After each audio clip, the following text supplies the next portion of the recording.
On reçoit aujourd'hui à Agalma pour les énigmes partagées Marie-Josée Monzin, qui est philosophe, auteur d'un très grand nombre de livres qui sont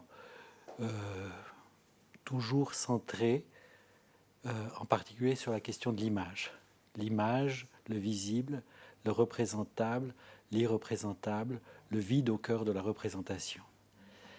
Alors, pour amorcer cette discussion, on peut se dire qu'aujourd'hui, on est dans une époque où le symbolique bouge beaucoup. On parle souvent en psychanalyse, en particulier, de crise du symbolique.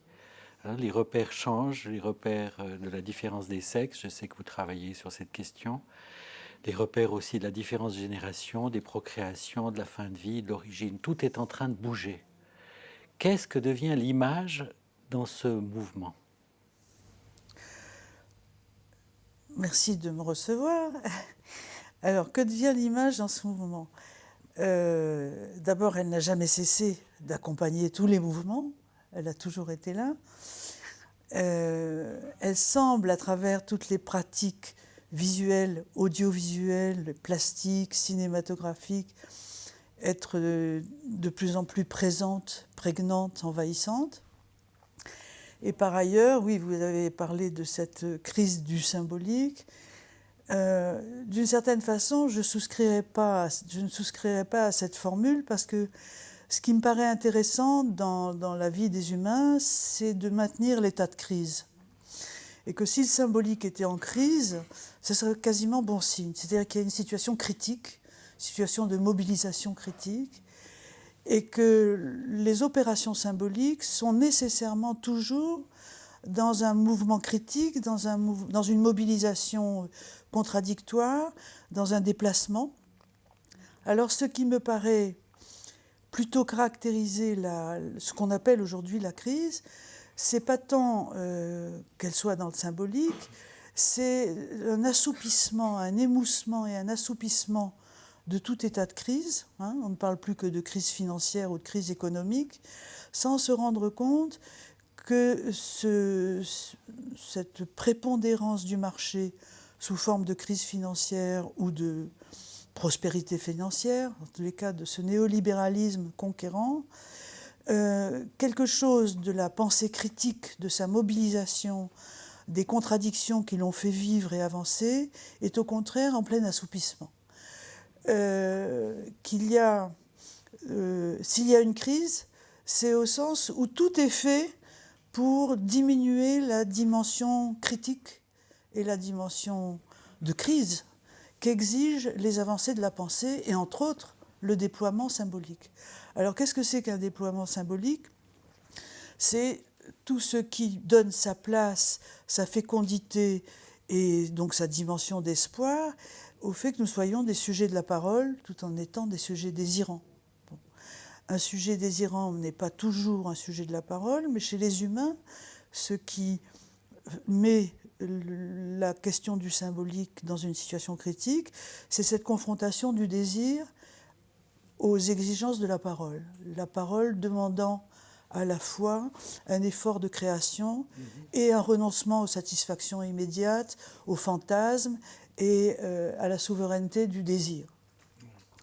Donc, vous voyez, c'est pas que je ne dise pas qu'il n'y a pas de crise du symbolique, mais j'ai envie de déplacer les choses de façon à ce qu'on n'oublie jamais que le mot crise, qui vient du grec krisis, krinein, dit deux choses dans le même mot. Et dès la langue grecque, c'est un état de convulsion, une crise d'hystérie, une crise d'épilepsie. C'est un moment convulsif, mais c'est en même temps un moment qui exige la délibération, la décision et le jugement. Un juge, ça s'appelle en grec krites. Et le mot critique a la même origine que le mot crise.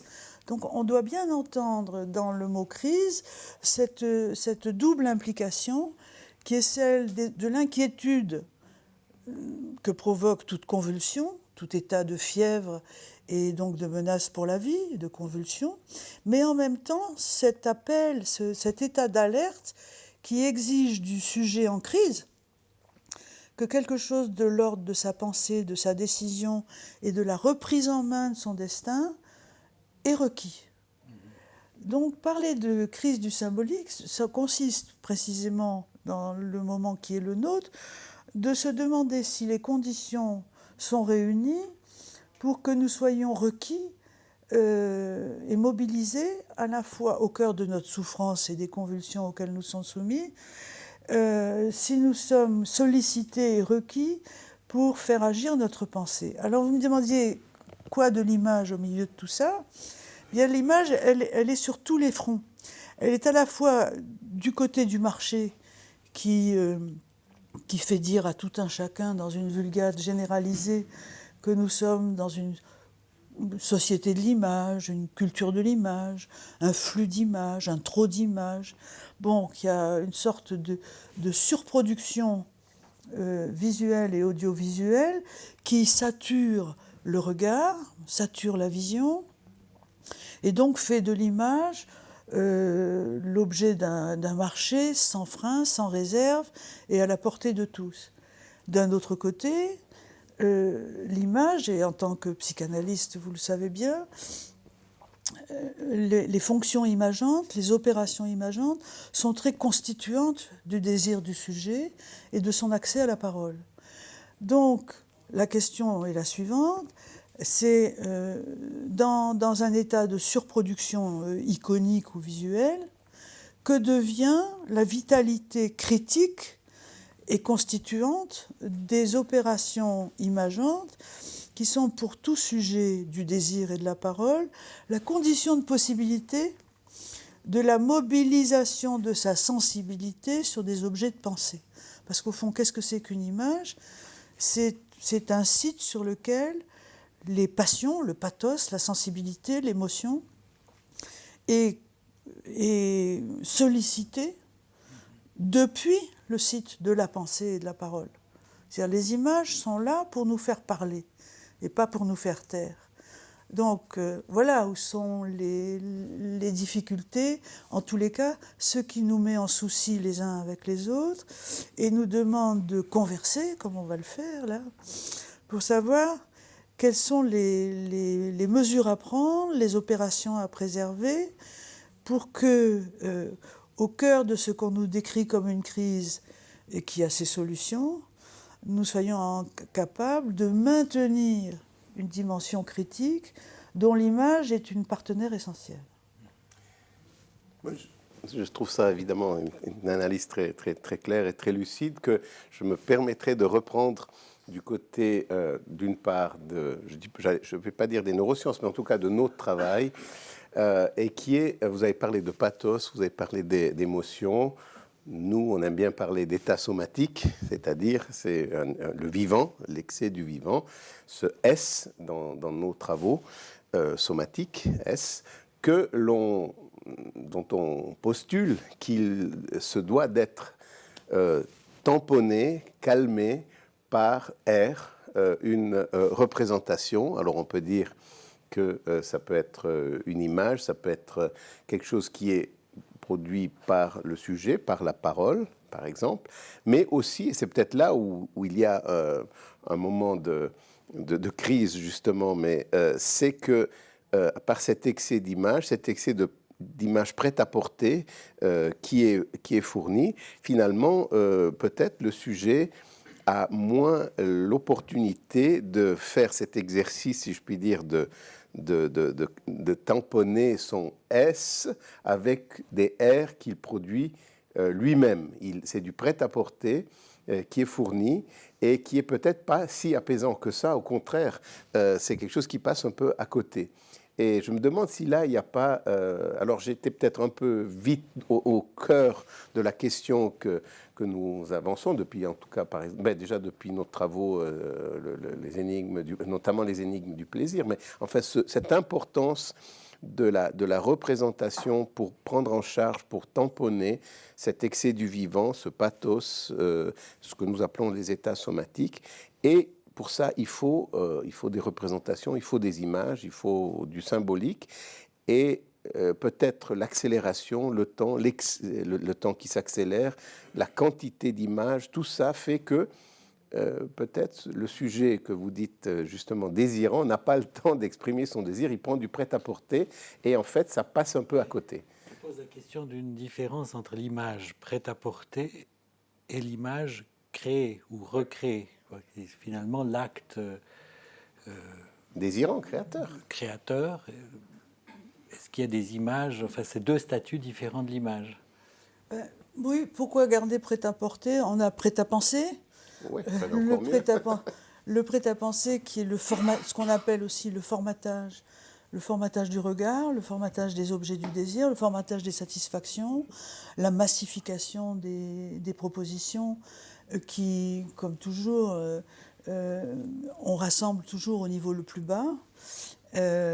Donc, si j'entends bien ce que vous dites, on pourrait aussi réévoquer ce que Freud désigne du côté de la pulsion, d'un côté, hein, le champ pulsionnel, et de l'autre côté, ou du moins, il n'y a pas un côté et un autre en fait, mais disons qu'on désigne un champ pulsionnel, et à l'intérieur de ce champ, le sujet de la parole, alors vous dites tamponner, va tempérer, va donner sa forme, sa figure de partage, partageable, et sa figure de sociabilité dans une communauté qui ne peut pas se tenir ensemble si c'est la souveraineté de la pulsion qui l'emporte. Alors, les paradoxes du marché auquel nous sommes soumis en matière visuelle ou, disons, en matière de consommation de façon générale, le paradoxe vient de ce que ce marché est très intéressé par la pulsion. Et il tient absolument à s'adresser au sujet dans sa dimension pulsionnelle la plus archaïque, la plus proche d'une sorte de narcissisme primaire, d'une satisfaction immédiate, dans laquelle, qu'est-ce qui manque le plus, comme vous l'avez fait entendre, c'est la dimension temporelle. Au fond, la pire violence qu'on puisse exercer sur un sujet, c'est la confiscation de son rythme interne, de ce que Husserl appelle la conscience intime du temps, l'expérience intime du temps. Nous avons tous, pour nous constituer, une expérience intime d'une temporalité qui est dans notre fort intérieur, est une négociation nécessaire et irréductible entre la précipitation de la pulsion, qui veut tout de suite et sans tarder, et donc qui n'est pas sans rapport avec je dirais la pulsion de mort, hein, c'est-à-dire quelque chose qui abolit, qui fait que le sujet est prêt à jouir quitte à s'abolir, ou prêt à s'abolir plutôt que de ne pas jouir, et que d'un autre côté, il y a en lui ce que Saint-Augustin appelait une distinction, enfin un déploiement temporel qui exige un rythme, une patience. La parole, par exemple, se déroule dans une temporalité, sur un tempo qui a son rythme et qui demande sa patience. Écouter l'autre, c'est être patient.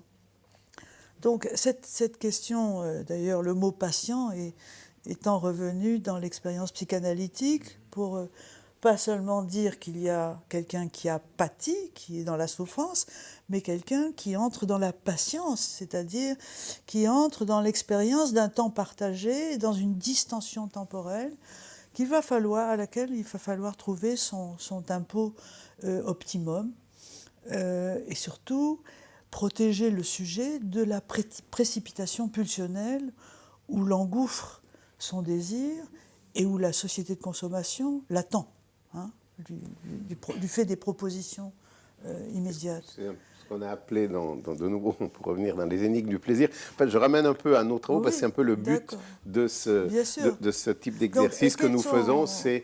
c'est de dire, on met à l'épreuve de la discussion avec quelqu'un qui est, disons, dans un autre champ, Tout à fait. nos hypothèses. C'est ça le travail qu'on fait. On a toujours Mais dit, je on crois fait une qu'on est expérience d'accord, ici. hein, Oui, même. tout C'est-à-dire à se fait. faire renseigner Se depuis faire- un autre champ, voilà. c'est ça. Oui, Et c'est alors, ça. juste pour reprendre tout à fait, alors dans ce que vous dites, nous avons parlé dans ce contexte d'accélération et même de négation, de Précipitation, précipitation, hein. de gadget. C'est le problème du gadget qui est proposé dans notre société, c'est-à-dire quelque chose qui, en fait, est prêt à penser, quelque chose qui est là, mais qui, en fait, ne permet pas au sujet d'élaborer sa propre image, Oui, sa il y a propre deux- représentation qui se oui. construit avec son pathos, son état Il y a somatique. deux modèles, je dirais, mortifères qui, vous avez raison, le gadget, le kit et le Oui, gadget. oui, Le kit, c'est de vous donner toutes les pièces avec la notice de montage, c'est-à-dire vous n'êtes plus monteur, vous n'êtes plus dans l'opération de montage. Or, construire sa subjectivité, c'est devenir son propre monteur, hein, dans le film de sa vie. On vous prive du montage, hein, vous avez la formule, et le gadget qui est la prothèse, c'est-à-dire le mode sur lequel un opérateur, un agent extérieur, va faire ce que vous n'avez plus besoin d'apprendre à faire, puisque quelque chose d'autre sait le faire. Donc, c'est la robotisation, c'est la mécanisation, ou c'est la fascination pour des modèles d'intelligence artificielle qui feraient à notre place. Et Oui, mais au-delà de ces pièges, enfin, du kit et du gadget, il y a quand même l'invention du sujet. Parce que voilà. bon, parfois, on peut se dire, si on présente les choses comme ça, on est un peu catastrophiste, quoi. Ah, moi, je ne suis pas catastrophiste Voilà, du tout. justement. Donc ça veut Loin dire de qu'il y a là. quelque chose qui résiste finalement. Mais oui. Le sujet est résistance. Le résistance sujet, à, voilà. au kit et au gadget. Ben, à partir du moment où on explique à toute la société qu'on est en crise, je dirais que le système qui nous écrase nous donne en même temps les moyens d'y résister. On est en crise, d'accord ? Mettons-nous en crise. Donc la question de la révolution, la question de la mutation, Ouais. la question de ce que j'appelle le déplacement des problèmes, est absolument à notre portée. C'est-à-dire qu'on nous met dans une situation de détresse telle que nous ne pouvons que nous saisir de cette Voilà. situation. On va se saisir de cette On situation. est en crise, donc tant mieux. Absolument. Voilà. Mais ça, c'est un Saisissons-nous du message désastre. très important par rapport aux enjeux aujourd'hui, face aux avancées de la science, des comités d'éthique, parce qu'il y a cette pente conservatrice, catastrophiste. Hein. Oui, oui. De toutes les façons, les politiques du bonheur ont toujours été une catastrophe pour le monde de la création. Et tous les artistes que nous connaissons et que nous révérons dans l'histoire de la création nous donnent l'exemple de l'état de détresse, d'angoisse et de souffrance qui est le terreau même de l'invention. Donc n'ayons pas peur du pire, c'est là-dessus que ça pousse. Peut-être que cette double face dont vous parliez au début par rapport à crise et critique se retrouve là. C'est-à-dire qu'on peut rebondir dans une crise à quelque chose de critique et de constructif. Moi, je fais une immense confiance aux forces de la jeunesse, de la création et de l'invention, en disant que c'est pas parce qu'on met un sujet en souffrance et dans une situation de détresse qu'on doit en même temps le convaincre. Et là, tout est la rhétorique, c'est toute la rhétorique du système qui nous écrase, c'est de nous dire en plus que nous sommes impuissants à changer ces choses.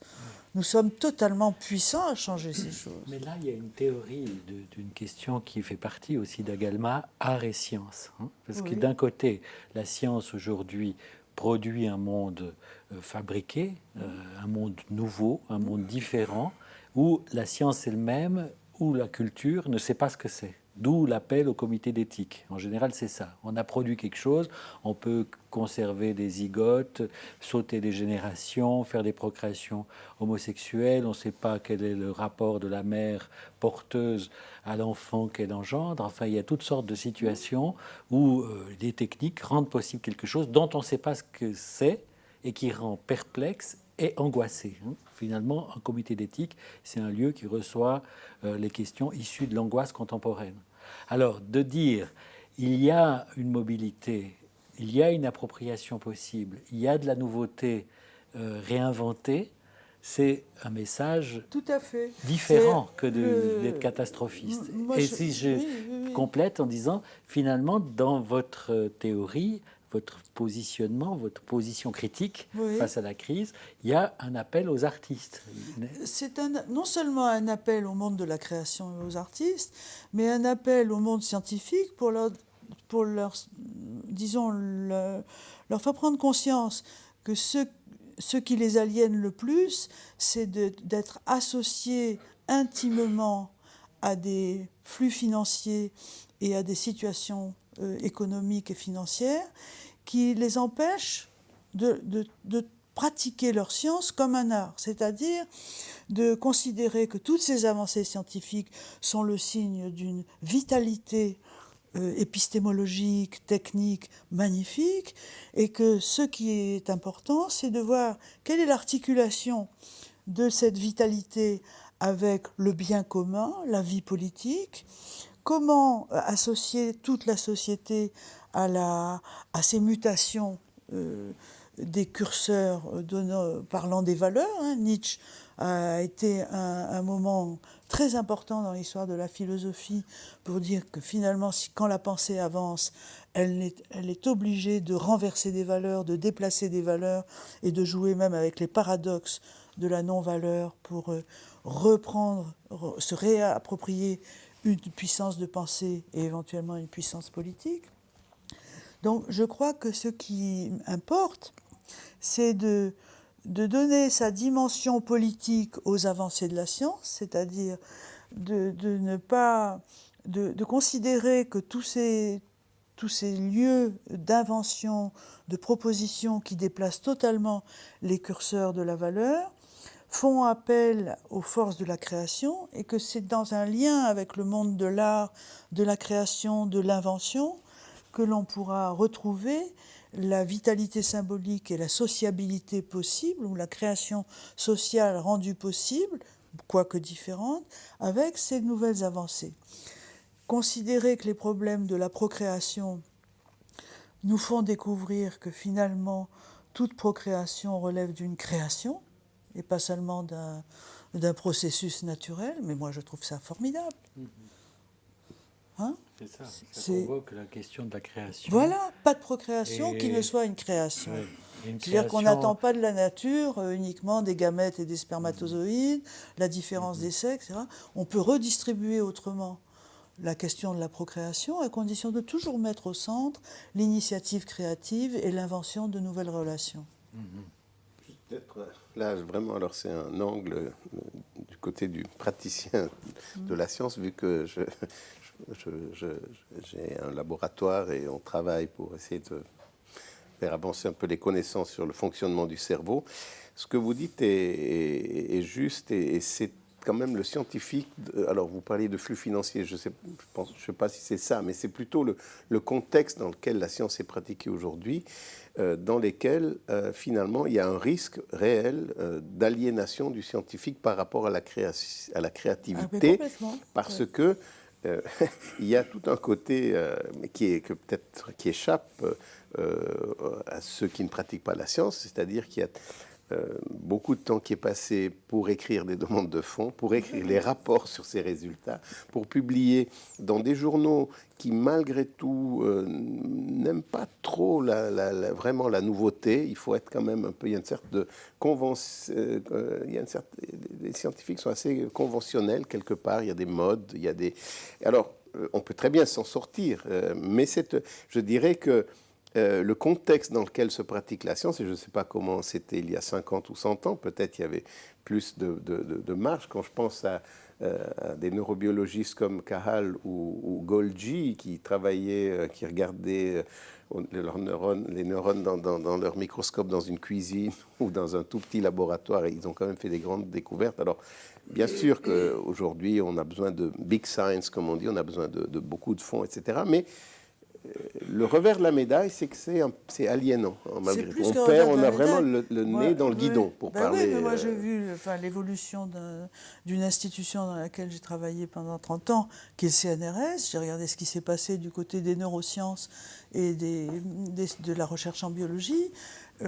Actuellement, un centre comme le CNRS a créé l'ANR, c'est-à-dire l'Agence nationale pour la recherche, laquelle est liée à des grandes firmes et à des grands projets. À l'époque où Bachelard écrivait qu'un échec, la philosophie du non, qu'un échec en matière scientifique était souvent à l'origine d'une avancée scientifique, aujourd'hui un échec est vécu comme une perte d'argent. Et donc, si on n'a rien trouvé pendant un an, ou si on n'a pas présenté un projet avec une analyse de rentabilité, de rapport et de profit, vous n'avez plus les moyens de continuer. Un article dans une bonne revue, c'est $100 000 aujourd'hui. Voilà. Si vous mettez, donc, dans le sens, si on prend le salaire des doctorants, des post-docs, des équipements qui sont mobilisés. À partir du moment où on calcule profit et perte dans le monde de la création, les artistes eux-mêmes maintenant sont pris par ça. C'est-à-dire, ils se demandent. Aussi, vous dites. Mais bien sûr, dans le monde de l'art, il y a un marché de l'art qui devient très impératif et qui fait que des artistes ne se donnent plus la liberté de chercher, de trouver, de rater.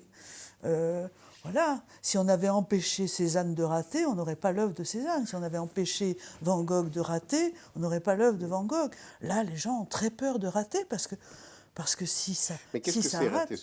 Qu'est-ce que c'est raté dans l'art, dans la création artistique? C'est passer devant un comité d'experts qui vous demande combien ça rapporte ce que vous avez fait. Et si ça rapporte rien, c'est raté. Ouais. Si M. Pinault achète des œuvres qu'il ne peut pas revendre plus cher qu'il les a achetées, c'est raté. Ouais, c'est intéressant. Problème pour la création, on va dire la créativité scientifique, c'est que c'est pas évident d'avoir un modèle alternatif aujourd'hui. Là, c'est vrai que ça coûte cher. Vous pouvez pas faire dans votre garage des manips. Vous avez besoin d'être rentable. Pardon ? Il faut arrêter d'être rentable. Il faut prendre des risques. Et il faut résister. C'est juste. Voilà. Donc ça va mettre l'autre en crise, évidemment. Ça va mettre l'autre en crise.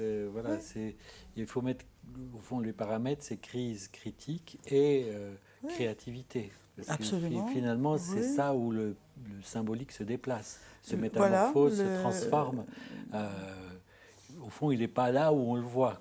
Si vous appelez symbolique tout ce qui permet aux humains de donner du sens et de la consistance à leur rassemblement et à leur vie ensemble, oui, bien sûr. Oui, ou bien donner du sens à ce qui n'en a pas, on pourrait dire, enfin ce qui résiste. C'est l'origine, la mort, la finitude nécessite un traitement créatif. C'est ça, mais jamais la massification n'a été autant un agent d'isolement. On massifie et on isole. Un artiste a besoin d'être seul, il ne veut pas qu'il soit isolé. Il a besoin de solitude, pas d'isolement. On ne respecte pas sa solitude. Alors mais bon, là, on est toujours quand même sur le fil entre dénoncer quelque chose qui est un travail de mort et isoler quelque chose qui est un travail de vie, quoi. C'est-à-dire dans le moment de discussion qu'on a, c'est le contact entre finalement pulsion de mort et pulsion de vie. On peut dire que c'est deux mouvements opposés. On peut dire aussi que c'est deux mouvements qui sont noués. Ah oui. C'est-à-dire que pour faire un travail de crise, donc de création, il faut une force de mort.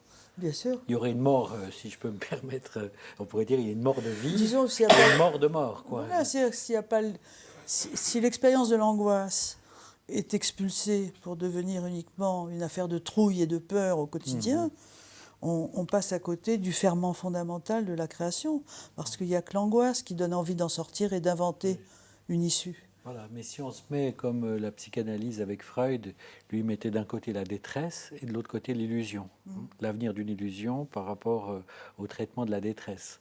Et au fond, là, on aurait un troisième terme dans la façon dont vous posez les choses, c'est-à-dire d'un côté la détresse, de l'autre côté, au fond, une mise en crise de l'illusion qui ouvre à Oui, ce oui, il y a un qu'on troisième crée, pôle, on oui. recrée sans Oui. arrêt. Oui, j'appelle ça, c'est pas, on n'a pas le choix entre deux choses.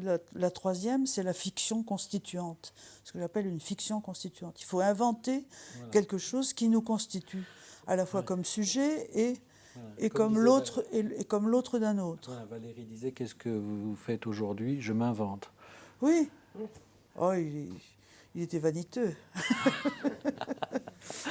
On ne s'invente pas toujours. Non.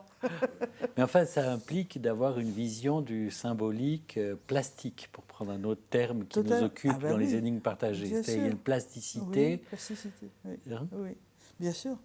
Une plasticité, c'est-à-dire une disponibilité à tous les possibles.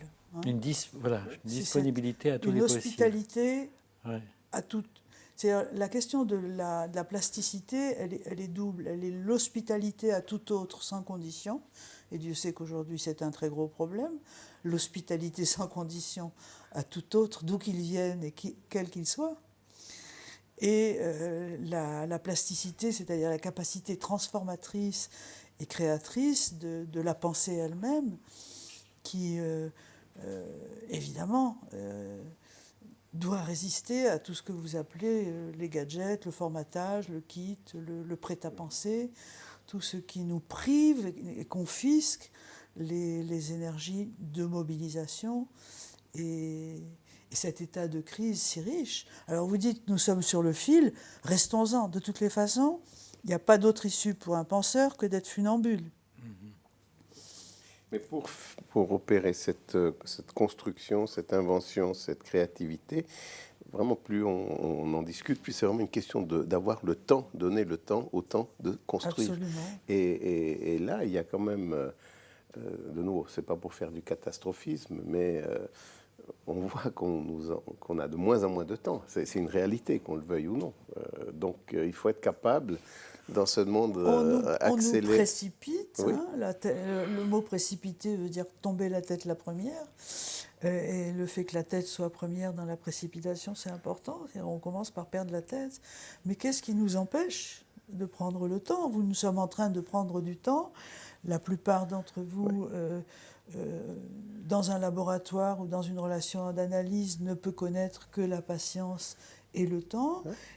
Et je crois que le don du temps est vraiment ce qui constitue le présent de la présence, c'est-à-dire être présent.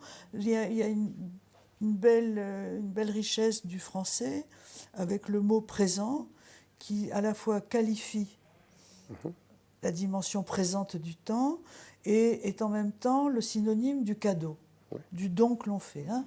Faire un présent. Et je trouve que, et donc la question de la présence est celle du don que l'on fait de son temps. Et c'est vrai que ce soit dans l'enseignement, dans la médecine, dans les sciences, cette urgence actuelle de retrouver la donation du présent et de dire que le temps qu'on donne n'est jamais perdu. Hein, on ne perd pas son temps, ça n'existe. Le temps, ça ne se perd pas, ça se donne. Et plus on en donne, plus on en reçoit.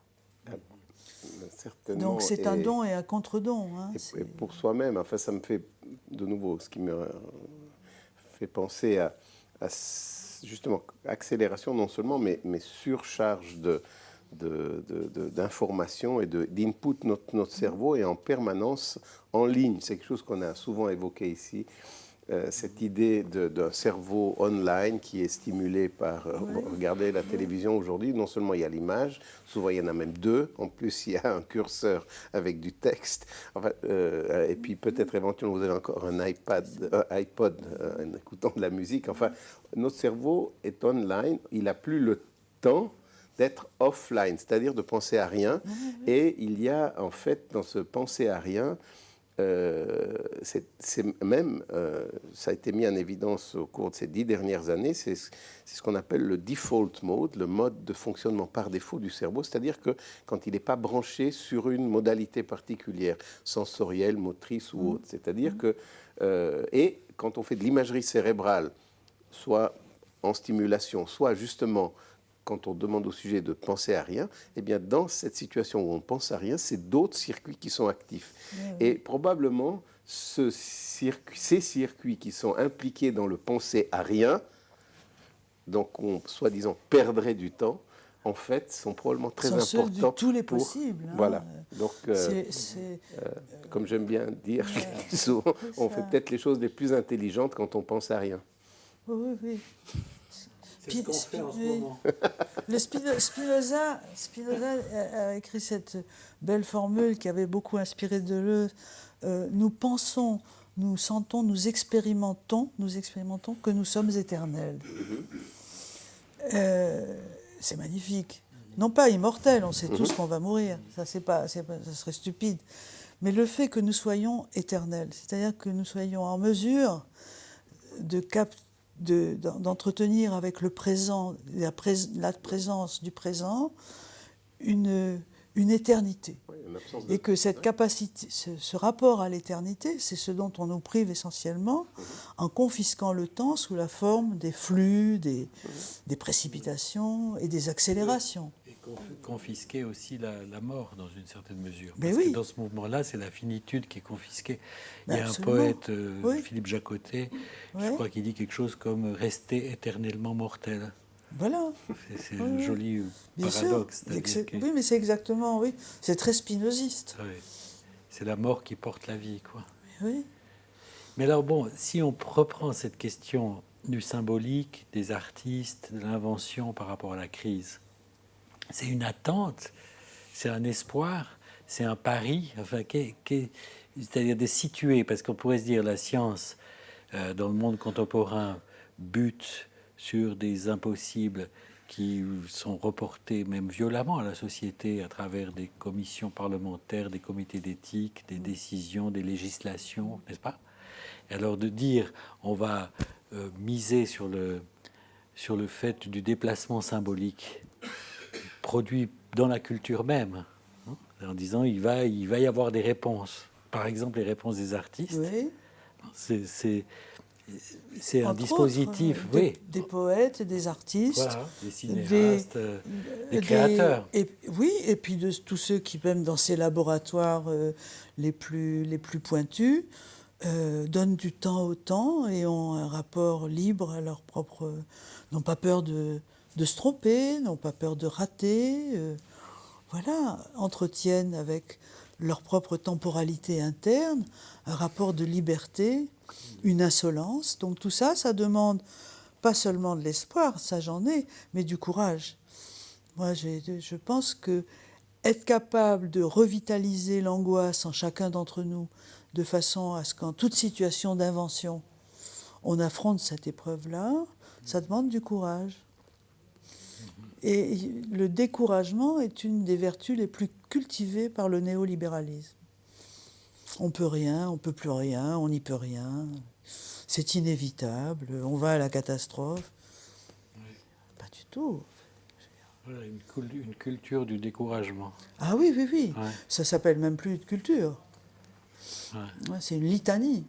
Une litanie, oui, du découragement. Et donc il faut promouvoir la culture du doute individuel qui permet de se sortir de découragement. C'est celle du risque, de l'angoisse. Je parlais des funambules. Si on relit le texte de Genet sur le funambule, qui est une merveille, ce que dit Genet, ce qu'adresse Genet à ce funambule qu'il a tant aimé, c'est vraiment une leçon existentielle